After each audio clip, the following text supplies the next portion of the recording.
I want to talk about cars, and this is all on the same lines of the hidden human story and how things have been manipulated through history to keep us on a certain path. I had this book called The Electric Vehicle and the Burden of History by David A. Kirsch. And it's a very good book. I haven't seen it on Amazon.com, interestingly enough, but what this book does is give you a very good idea of the car industry and how it started out as. And it started off with electric cars. And I'm just going to read a little bit out of it. It says on page 4, although most automotive historians have argued that internal combustion was destined to become the prevailing standard by virtue of its inherent technological superiority, these accounts put the cart before the horse. Rather than accepting the technological superiority of internal combustion as a given, I contend that such superiority cannot be determined without social context. In other words, technological superiority was ultimately located in the hearts and minds of engineers, consumers, and drivers, not programmed inexorably into the chemical bonds of refined petroleum. Now, he continues on another page to say, page 5, in other words, internal combustion emerged as the dominant technology only after the fact as a result of the path-dependent evolution of the expanding automotive market. Yet, the dominance continues to shape transportation choices and policies a full century later. And that's exactly what I've said is, they get most of this oil out of the Middle East, or it's very limited and controlled. And, we go to war allegedly because of it. So I want to continue on here with some of the other things that he wrote.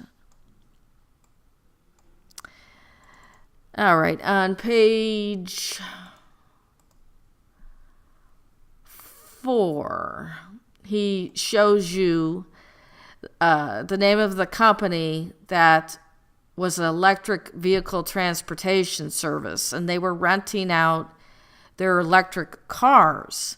Because as I said, the cars started off as electric cars. Now, let me go back, page 30.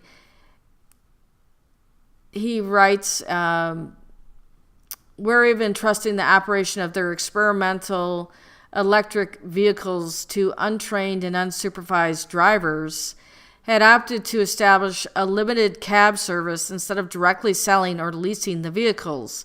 During the ensuing years, the company was recognized and expanded several times. In 1899, the Electric Vehicle Company, EVC, successor to Morris and Salam's initial venture, merged with the motor carriage division of the Pope Manufacturing Company, creating a massive holding company controlled by New York financier and transportation magnate William C. Whitney. Okay. And I'm sorry, that was chapter, I believe it was chapter 2 on page 29 for the previous one, showing you the electric car company. So basically, what this book does is tell you that the history of cars started off as electric, and then they moved into petroleum. And they didn't want to let people have their own car initially. They were trying to rent them out or use them as cab service. But people wanted them, and that began to change things. Now, there were many different inventors trying to come up with a car and a fuel source. And one of them was this gentleman named Rudolf Diesel, who was a German inventor and mechanical engineer. And he was born in France in 1858, and he died mysteriously, and they try and describe it as suicide. I personally think it was murder, and let me explain why. He was famous for the invention of the diesel engine, and that was a competition for the oil industry because it was diesel fuel. Now, what happened to him was that he was on a cruise after he invented the diesel engine and was having some success, and he disappeared off the steamship or the cruise ship. And they found him 10 days later floating in the North Sea near Norway. So there's, they're trying to push this suicide thing. There was no reason for that. I do think the guy was murdered. And there's also something in there that his wife Martha had opened a bag that her husband had given to her just before his voyage, with directions that it should not be opened until the following week. And then she discovered 200,000 German marks in cash and a number of financial statements indicating that the bank accounts were empty. In a diary Diesel brought with him on the strip, a cross was drawn indicating death. Yeah, I mean, that could all have been a setup as well. Now, they took this guy out, and like I said, diesel engine fuel used vegetable oil. And that would have been certainly a renewable fuel source. The other gentleman I want to talk to you guys about is Henry Ford. Most people know Henry Ford was a famous American inventor. And he was born in Michigan, and he's the one who created the Ford Car Company. And he created his automobile and the assembly line that made it possible for the average person to own a car. And he paid his workers well so that they can afford life as is and have money for a nice car. Now, what he did was he created something called a hemp car. And it was made out of hemp plastic, and it ran on hemp oil. And that would have certainly have made America completely energy independent. It would have been a renewable source. And we wouldn't have been bothered with this Middle East or being in the Middle East for oil or any of the I guess, how would I say it? A small number of people who have control of the fuel source and have forced us to be on this system. Now, he was friends with Thomas Edison, and a lot of people know him as a famous inventor as well. Thomas Edison was in competition with Tesla. I think at one point Tesla had worked for Thomas Edison. But Edison's kind of controversial. He wasn't the brightest, and then he turned out to be this fabulous inventor, but he also allegedly worked in the patent office, so some people have some question about him, but he was pretty smart as well.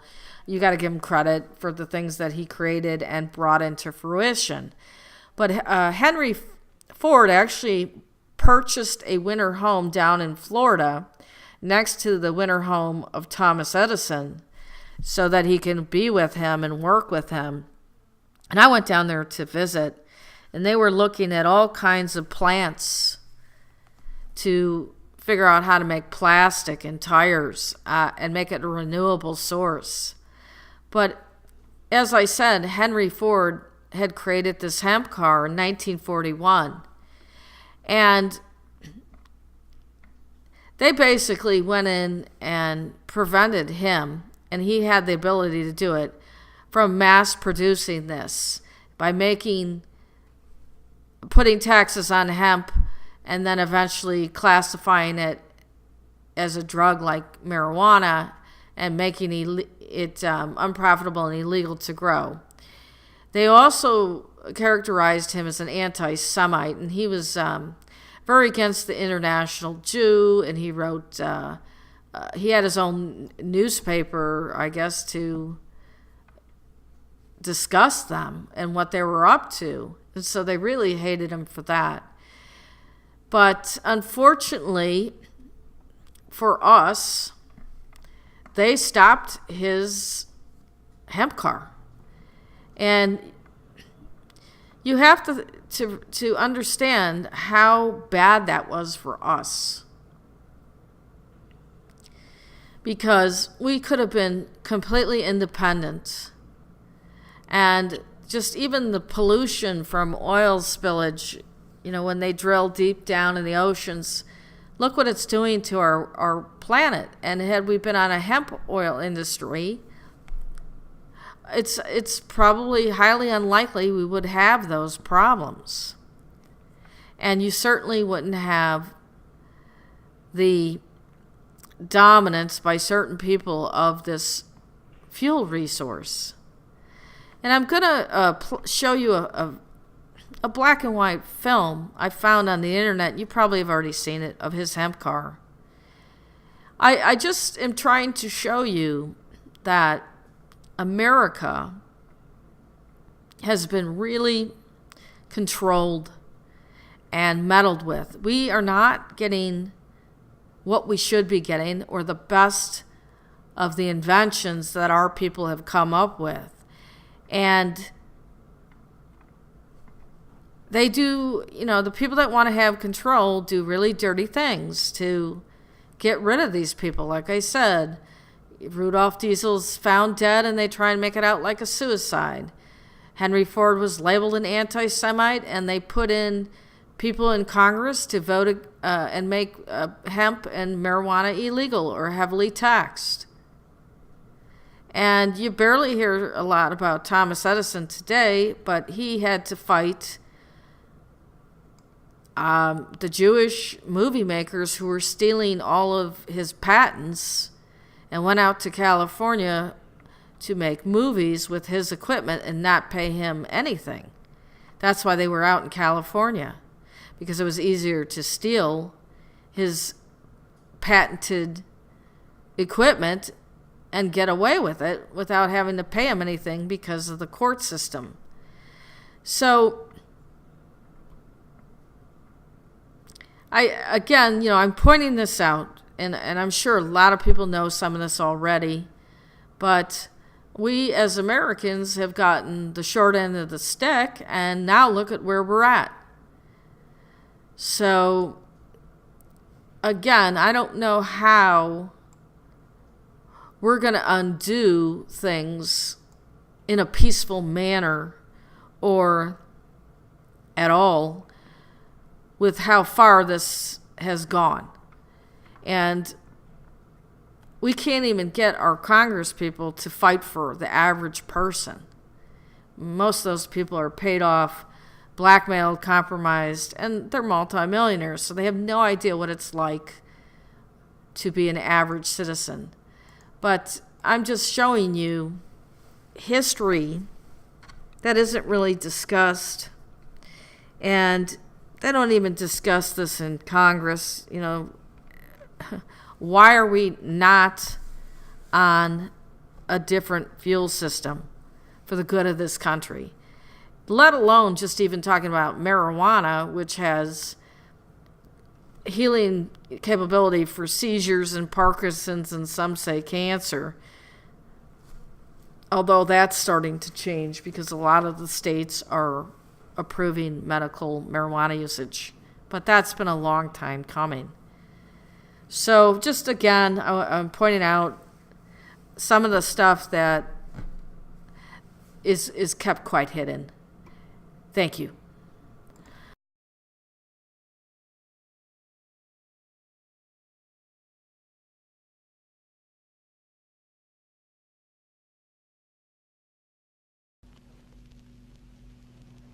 Amongst the thousands of products made from hemp, one of the most extraordinary is Henry Ford's plastic car. Built in 1941, it contained cellulose fibers derived from hemp, sisal, and wheat straw.